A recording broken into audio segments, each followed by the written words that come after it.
ప్రార్థన చేయకపోతే నిద్రపట్టనిస్తాడా దేవుడు? రాత్రి అంతా నిద్ర రాలేదండి, అటు మేసిందండి, ఇటు మేసిందండి, అటు తిరిగినండి, ఇటు తిరిగి నాకు నిద్ర రాలేదంటే ఎందుకు రాలేదు? ఎందుకు నిద్రపోనేలా చెప్పారు? చెప్పండి. నువ్వు ప్రార్థన చేయకపోతే నిద్రపోనెత్తరా? చెప్పాలి. నిద్రపోనెత్తరా? అటు వేసింది, ఇటు మోసింది, అటు పోయొచ్చి ఇటు పోయొచ్చి ఒక బాటిల్ మంచినీళ్ళు లేపేసి అటు తిరిగి వచ్చి ఇటు తిరిగి వచ్చి మళ్ళా మంచం ఎక్కుతారు. కానీ మరి ఎందుకు నాకు నిద్ర పట్టట్లేదో మొక్కల నుంచి ప్రార్థన చేస్తే దేవుడు నాకు నిద్రగా చేస్తాడు. అది ఉందా? ఉందా?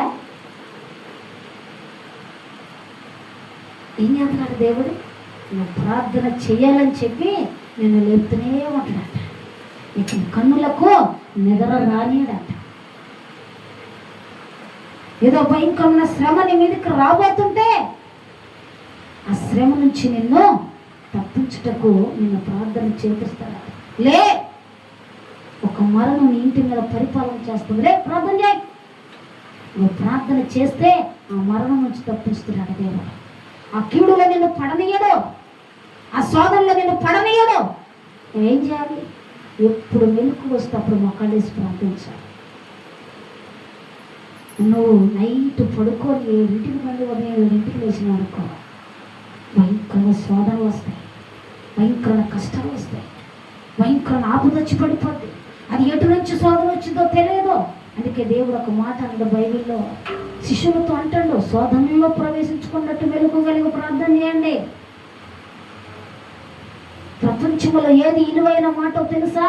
ప్రార్థన. ప్రార్థనకి మించిన బలము లేదు.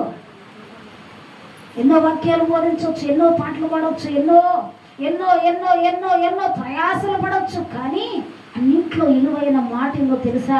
ప్రార్థన. ప్రార్థన లేని జీవితం అర్థం. ప్రార్థన లేని జీవితము దేవునికి ఇష్టంగా ఉండదట. అందుకంటే ఇక్కడ కింద మాట్లాడుతున్నాయి, నా కనులకు మెప్పపడని, నేను కలవరపడచ్చు మాట్లాడలేక ఉన్నాను. తొట్టిన దినం ఒకటే పూర్వకాలముల సంవత్సరమున నేను మనసునకు తెచ్చుకుంటున్నాను. నేను పాడిన పాట రాత్రి అంతా జ్ఞాపకం చేసుకొని ఏడుస్తాను. ఏం చేస్తున్నాడు భక్తుడు? పగులు పాడిన పాట నైట్ అంతా జ్ఞాపకం చేసుకొని ఏడుస్తాడట.